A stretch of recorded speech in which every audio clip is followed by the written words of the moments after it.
तो कायर प्रधानमंत्री नहीं है, व्यक्ति नहीं है जिसकी बात कर रहे हो। उसकी ट्रंप के सामने बोलती बंद है। मोदी इस देश में गुलामों का गुलाम है। कैसे? एप्स्टीन फाइल किसके हाथ में है? ट्रंप के हाथ में। और ट्रंप किसका गुलाम है? नेतन्याहू का गुलाम। तो नेतन्याहू का इजराइल का गुलाम ट्रंप, और इस गुलाम का ये गुलाम है मोदी। तुम कह रहे हो बहुत बहादुर है। अबे बहादुर कहां है ये? बहादुर होता तो जवाब देता चीन को, बहादुर होता तो जवाब देता ट्रंप को, और बहादुर होता और अच्छा होता तो देश में, दुनिया में नरसंहार करने वाले इजराइल का साथ नहीं देता, जिसने 20,000 बच्चों की हत्या कर दी, 70,000 से ज्यादा लोगों को गाजा में कत्ल कर दिया, उनका साथ नहीं देता। ये किसकी बात कर रहे हो? कायर आदमी की बात कर रहे हो। मैंने इससे ज्यादा कायर आदमी नहीं देखा यहाँ पे। सोनम वांगचुक जी ने अभी कहा है कि हमारी कोई सरकार से इतनी बड़ी लड़ाई नहीं, हम सरकार बदलने नहीं आए, वो अपना काम ठीक करे, हम खुश हो जाएंगे। नहीं, ये देखिए, ये सोनम वांगचुक जी या इनकी जो टीम है जो आंदोलन कर रही है, उनका अपना आउटलुक है। वो क्या उद्देश्य लेके चल रहे हैं? मैं तो पहले ही कह रहा हूं कि जो नजर आ रहा है, धर्मेंद्र प्रधान जो है वो इस्तीफा दे दे। अब बात यही है, हर कोई यही सवाल पूछना चाह रहा कि धर्मेंद्र प्रधान अगर इस्तीफा देता है, या यूं कहो कि जो कैबिनेट की रीशफलिंग की बात हो रही है उसमें उसे हटा दिया जाता है, उसके बाद क्या है? आंदोलन खत्म है। और आप अगर आंदोलन खत्म है तो आपकी समस्याओं का समाधान नहीं होगा, क्योंकि धर्मेंद्र प्रधान आपकी समस्याओं का कारण नहीं है। इस देश की समस्याओं का कारण है बीजेपी सरकार, मोदी और अमित शाह और आरएसएस। इस देश की तमाम समस्याओं की जड़ है ये। इनको उखाड़ के फेंकना ये लक्ष्य होना चाहिए, ये उद्देश्य होना चाहिए। आप तो गलत जगह आ गए। इनकी तो मांग है ही नहीं, अमित शाह सर पीएम मोदी से कोई लड़ाई नहीं। जंतर मंतर गलत जगह है यार, मैं तो आज ही बता रही जनता की बात नहीं मानेगी, जनता चुनाव में फिर उसका जवाब देगी। आप पूरी बात कर रहे हैं, आप ये गलत दिशा में जा रही है भैया। आप लोग गलत दिशा में मत जाइए। उन्होंने ये बात सवाल कीजिए सर है कि अगर जनता की बात नहीं सुनी तो जनता उसको चुनाव में जवाब देगी। देखिए, जहां तक चुनाव में देखिए जवाब देने वाली बात है, मैं आपको बताए दे रहा हूं, जो जितना बड़ा पहलवान हो वो बन ले, चुनाव में वही जीतेगा जिसे मोदी जितावेगा।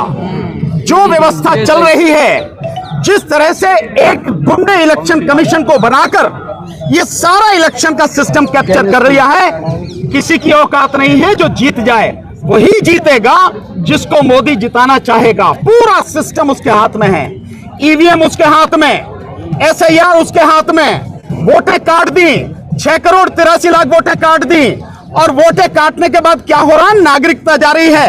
आर राजगोपाला, जो आप जानते हैं द टेलीग्राफ के बहुत बड़े संपादक रहे हैं, उनकी जो उनका पासपोर्ट है, वो पासपोर्ट रिन्यू नहीं हुआ, इसलिए क्योंकि उनका वोटर लिस्ट में नाम नहीं है। तो आप समझ नहीं रहे हैं, 6 करोड़ 83 लाख लोगों की वोटें तो कट गई। और जिस तरह से पार्टियों को तोड़ा जा रहा है, जिस तरह से लोकसभा में और राज्यसभा में 2/3 बहुमत बनाने के लिए सरकार बढ़ रही है, इस देश के संविधान को खत्म करने की सारी कवायद हो रही है। आप इनकी बात कर रहे हो। आप अभी आप समझ के बाहर हैं आपके जो ये सब लड़ाई लड़ रहे हैं। इस देश का जो चुनाव का सिस्टम है, जब तक ये सिस्टम नहीं सुधरेगा, ये इलेक्शन कमीशन जो है इसको अरेस्ट करके देशद्रोह में गिरफ्तार करके जेल नहीं भेजा जाएगा, और इस देश में ईवीएम से नहीं, बैलेट पेपर से चुनाव नहीं होगा, तब तक आप मोदी को नहीं हरा सकते। ये सपने देखना बंद करो, भूल जाओ, किसी के बस के नहीं। मोदी जी सर चुप है। अरे उसे क्या जरूरत है बोलने की? भाई उसे बोलने की क्या जरूरत है? वो चुप है। अमित शाह काम कर रहा है, और अशोक प्रधान या जो भी ये धर्मेंद्र प्रधान या कोई भी, इनकी कोई औकात नहीं है। ये आपको भड़काने की कोशिश कर रहे हैं, इनसे कोई फर्क नहीं पड़ता। भैया अगर मोदी को अगर इंसान का जरूरत होता तो आपने देखा यहाँ पे क्या कहेंगे लोग, मैसेज क्या देंगे? नहीं, मैं देखिए जो देख रहा हूं, जो मैंने देखा है, लोगों की, विशेषकर यूथ की बहुत ज्यादा जरूरत है। मैं जहां तक मैं समझ रहा हूं, देखिए एक हफ्ते में कॉकरोच जनता पार्टी के 2 करोड़ 22 लाख फॉलोअर हो गए इंस्टाग्राम पर, और जिस पिटीशन को साइन किया उसमें भी 8 लाख लोगों ने साइन किया।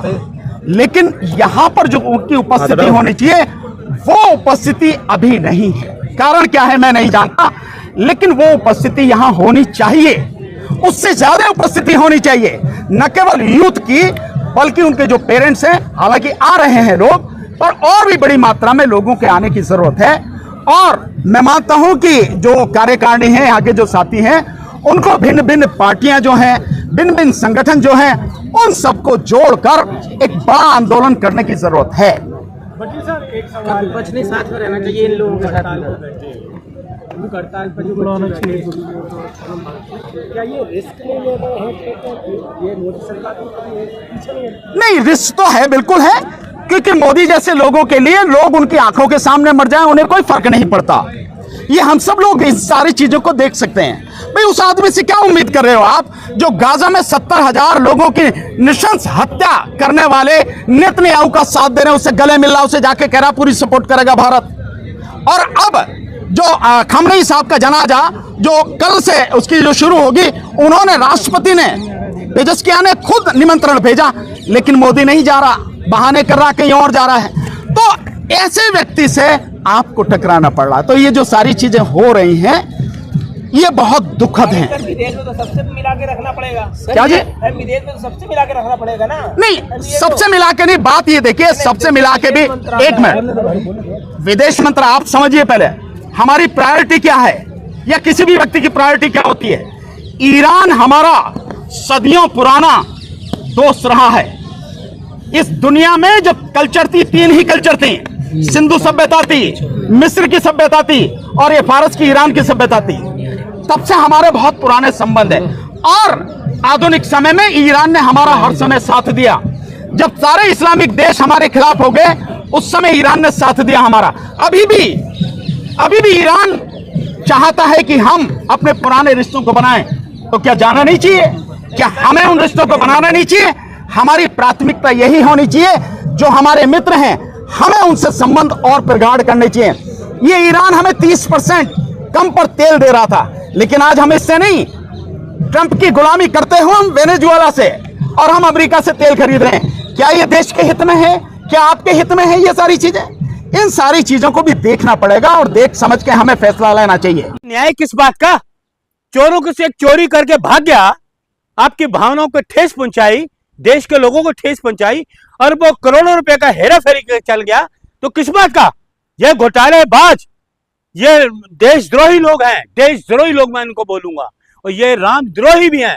दोनों तरफ इनको लीजिएगा। लेकिन योगी जी आपको रामद्रोही कह रहे हैं, तो सवाल उठा रहे हैं। ए सुनिए, मैं तो ये हैरान हूं, वो ईडी सीबीआई कहां है? वो कहां रह गई ईडी सीबीआई? ये जो ट्रस्ट है सरकार ने बनाया था ना, सरकार ने नुमाइंदे नियुक्त किए थे ना, और नुमाइंदे नियुक्त करने के बाद इतना घोटाला हो गया करोड़ों अरबों रुपए का भगवान के घर में।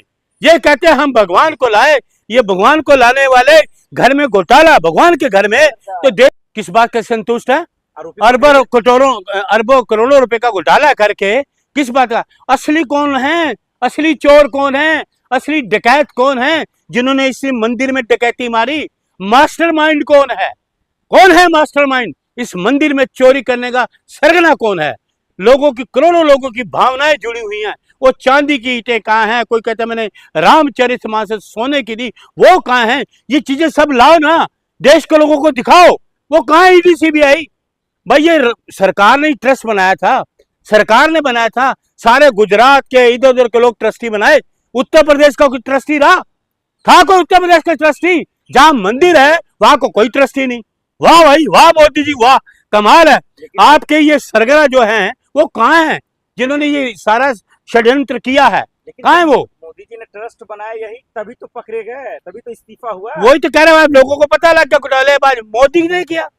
मोदी जी के रहते ये घोटाला हो जाए तो काहे का मोदी जी? अगर कांग्रेस ट्रस्ट बनाती तो आज तो पूछा भी नहीं जाता ना। अरे कांग्रेस ट्रस्ट बनाती अभी तक जेलों में डाल देते, गोदी मीडिया भी वहां जाता। डाल दिया क्या सर? अरे सुनो, ये तो गोदी मीडिया वहां जाता। आज गोदी मीडिया को कोई कैमरा ही मैंने वहां नहीं देखा आज तक। कोई गोदी मीडिया का कैमरा उस मंदिर की भूमिका, वो पूजन जो किया है, परिक्रमा करी?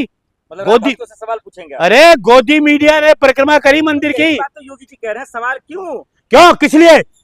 मतलब तुम चोरी भी करो, सीना चोरी भी करोगे? मतलब रामद्रोही है? बिल्कुल रामद्रोही है ये। है क्या है जी? रामद्रोही? अरे रामद्रोही तो ये है, राम राज्य है, राम के घर में चोरी।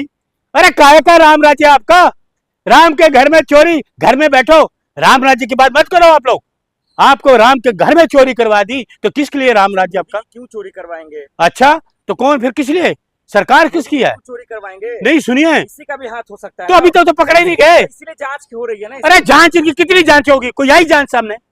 जांच हो रही है, जांच हो रही है, कोई जांच सामने आई आज तक? मतलब जांच पे भरोसा नहीं आप? जांच इन पे भरोसा नहीं, ना इनकी जांच पे भरोसा है। 12 साल से कोई किसी चीज की जांच आई है तो मुझे बता दो, बताऊं अब चीजें बताऊं। फिर पहलगाम की आई जांच, पुलवामा की जांच आई, अक्षरधाम की आई, बताइए आप। आपको IT सेल की आई जांच, आपको बताइए ये जो दिल्ली में मार गए थे उसकी जांच आई, जो आपके मुख्यमंत्री डिप्टी मुख्यमंत्री जांच आई, जनरल रावत चले गए जांच आई, इनकी कोई जांच सामने आई? सर ये योगी का राज है। हाँ, योगी का नहीं, ढोंगी का राज बोलिए। ये ढोंगी बाबा है, ढोंगी बाबा है, कोई योगी नहीं है। योगी इस तरह के काम नहीं करते। मतलब फिर आपको योगी के पावर पता नहीं है सर? अब मुझे देख ले क्या पावर है काटते हैं गुंडे मारते उनके। हैं। पावर के नीचे चोरी करके चले गए, काय की पावर? पावर तो चोरों की होगी, पावर सत्ता इनके पास, पावर चोरों की होगी। आलीशान मंदिर में करोड़ों रुपए लूट के ले गए और आज तक पता नहीं लगा, आज तक पता नहीं लगा लोगों की भावनाओं को कितनी ठेस पहुंची। लोग सुनिए, मैंने अभी एक वीडियो देखा, लोग कहते हैं लोग